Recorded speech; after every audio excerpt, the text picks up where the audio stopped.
Welcome back to my channel which is teacher cool, जहाँ पे हम कर रहे हैं न्यूक्लियर फिजिक्स के लिए exam notes and this will be our last topic which is describe a tandem accelerator and how is it better than the Van de Graaff generator, जो हम प्रीवियस क्लासेस के अंदर पढ़ते हुए आए हैं। इस सेक्शन के बाद जो भी छोटे मोटे टॉपिक्स बचे हैं रीजनिंग के हैं, आपके बुक्स के अंदर जो भी सॉल्व्ड एग्जाम्पल्स हैं, कुछ न्यूमेरिकल्स हैं, वो आप आई होप आप खुद से कर सकते हैं एंड आपको करने चाहिए, राइट। जो मेजर टॉपिक्स थे वो हमने यहाँ पे कवर कर लिए हैं। With this will finish this playlist and let's start.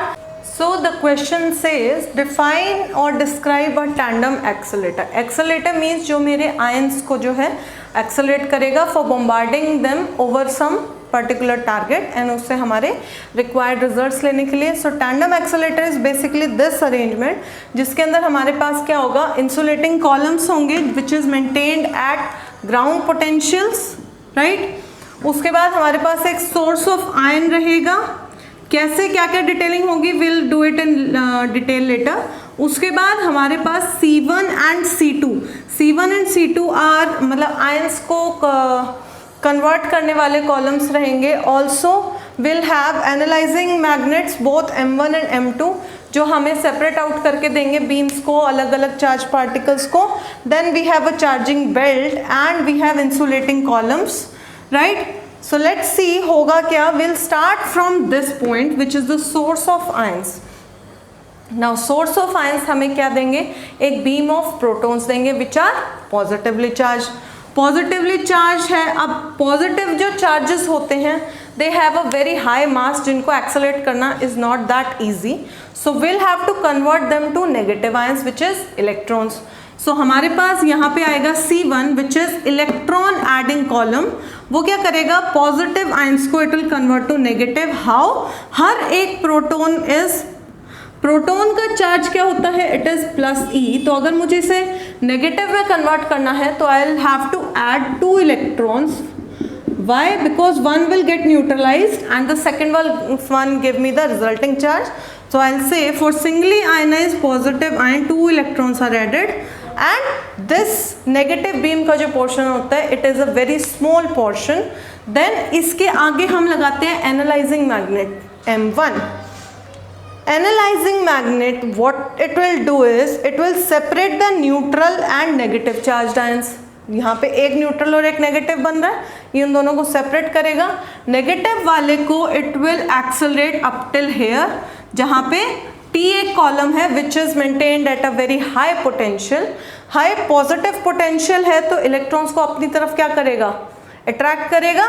So after this point this beam of negative ion will be accelerated towards T column. T column के ऊपर आने के बाद यहाँ पे negative ions are accelerated to a very high velocity. Already up till here एक single stage accelerator का काम हो चुका है।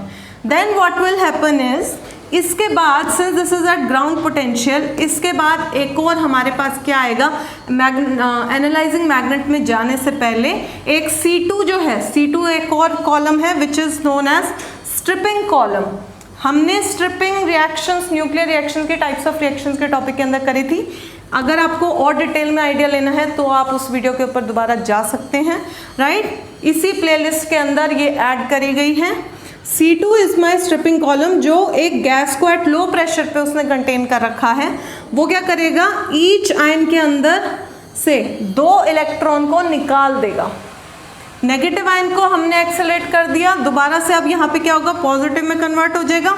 तो ईच नेगेटिव आयन विल, इसमें से वो क्या करेगा, 2 इलेक्ट्रॉन को माइनस करेगा, राइट। तो एक इलेक्ट्रॉन गया, कैंसिल हो गया, मेरे पास ये बचेगा और एक इलेक्ट्रॉन और निकालने के कारण रेजिड्यू के ऊपर चार्ज आ जाएगा पॉजिटिव। तो again negative ion is converted to positive ion.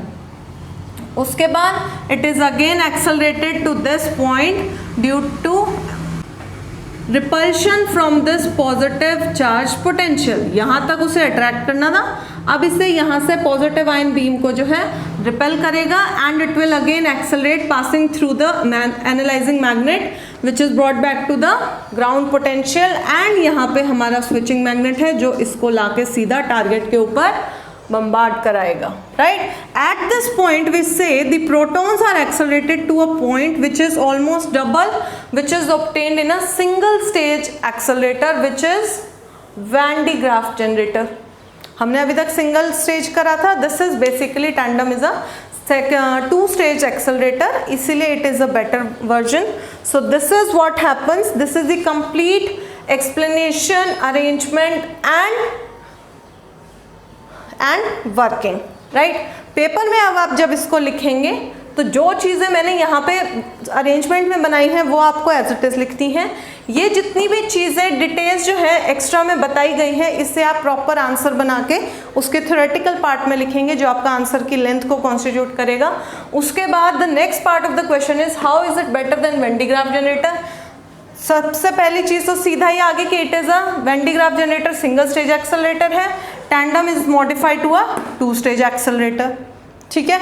Second सबसे बड़ा मेजर ड्रॉबैक जो वेन डी ग्राफ जनरेटर का था उसमें था कि उसमें हम डायरेक्टली एक्सेलरेट करने के लिए वेरी हाई वोल्टेज यूज़ करते हैं which is approximately of the order of 10 million volts. 10 million volt, हमारे घर में 240 वोल्ट्स आता है. जस्ट इमेजिन 10 मिलियन वोल्ट्स अगर हम किसी चीज़ में यूज़ करें तो वो कितना रिस्की होगा. एंड उसके इंसुलेशन के लिए, उसको कंट्रोल करने के लिए, उसमें काम करने के लिए बहुत सारी अलग अलग रिक्वायरमेंट्स होंगी. एक सिस्टम चाहिएगा, सब कुछ चाहिएगा. So that was risky also. So these were the two major drawbacks. And tandem ने आके क्या किया, एक तो टू स्टेज वो हो गया एक्सेलरेटर. जितनी स्पीड वैन डी ग्राफ दे रहा था ये उससे अप्रॉक्सीमेटली डबल देगा. सेकेंड, ये दो स्टेज में काम करेगा. तो स्टेज 1 में it converts negative to positive. Then electrons are stripped to positive ions, ठीक है. Then in stage 1 negative ions are accelerated by the high potential, positive potential. उसके बाद electrons are stripped to positive ions which are again accelerated to reach to the ground potential by repulsion from the same positive potential. So we say energy of protons in the tandem accelerator is approximately double the energy of protons in the Van de Graaff generator. So this way the tandem accelerator is much better version of a accelerator than compared to Van de Graaff generator. This is again one very important question और ये पूरा का पूरा आ जाता है. Board के ऊपर देख के अगर करोगे तो ये लगेगा बहुत छोटा है, बट अगर आप कर सकते हैं इसके अरेंजमेंट, इसके कॉन्स्टिट्यूएंट क्या बोलेंगे प्लेसमेंट्स एंड इनकी डिटेल्स, वर्किंग, इसके कंपैरिजन, आपका एक बहुत अच्छा आंसर निकल के आएगा, अच्छी लेंथ का निकल के आएगा and you can score very good marks in this question, right. Yes, with this we finish the exam notes का playlist of nuclear physics. These 12, 13 और 14 वीडियोस और lectures on exam notes are sufficient enough कि आप बहुत अच्छे marks ले पाएँ. अगर आप ये भी बहुत अच्छे से कर लेते हैं, इससे भी ज़्यादा लेने हैं तो as I have already told in the short video कि आप रीजनिंग के क्वेश्चंस, न्यूक्लियर रिएक्टर्स क्या होते हैं, उनके अंदर की 1-2 रिएक्शंस कौन सी हैं, और मॉडरेटर क्या होते हैं, कंट्रोल रोड्स क्या होती हैं, ऐसे ऐसे एग्जांपल्स जो रीजनिंग में आते हैं. अल्फा डिके, उसके एनर्जेटिक्स, थोड़ा सा अपने लेवल पे अगर आप करके जाएंगे तो you can do very well, right. So all the best, do well. आज पूरे अच्छे से सारी वीडियोस को मल्टीपल टाइम्स सुनिए. सुनना ही तो है, अब तो सारा काम हमने करके ही दे दिया, सुनना ही है. सुनो, बार बार रिपीट करो, कल पेपर में एज इट इज़ लिख के आओ, right. So all the best, do well, thank you so much.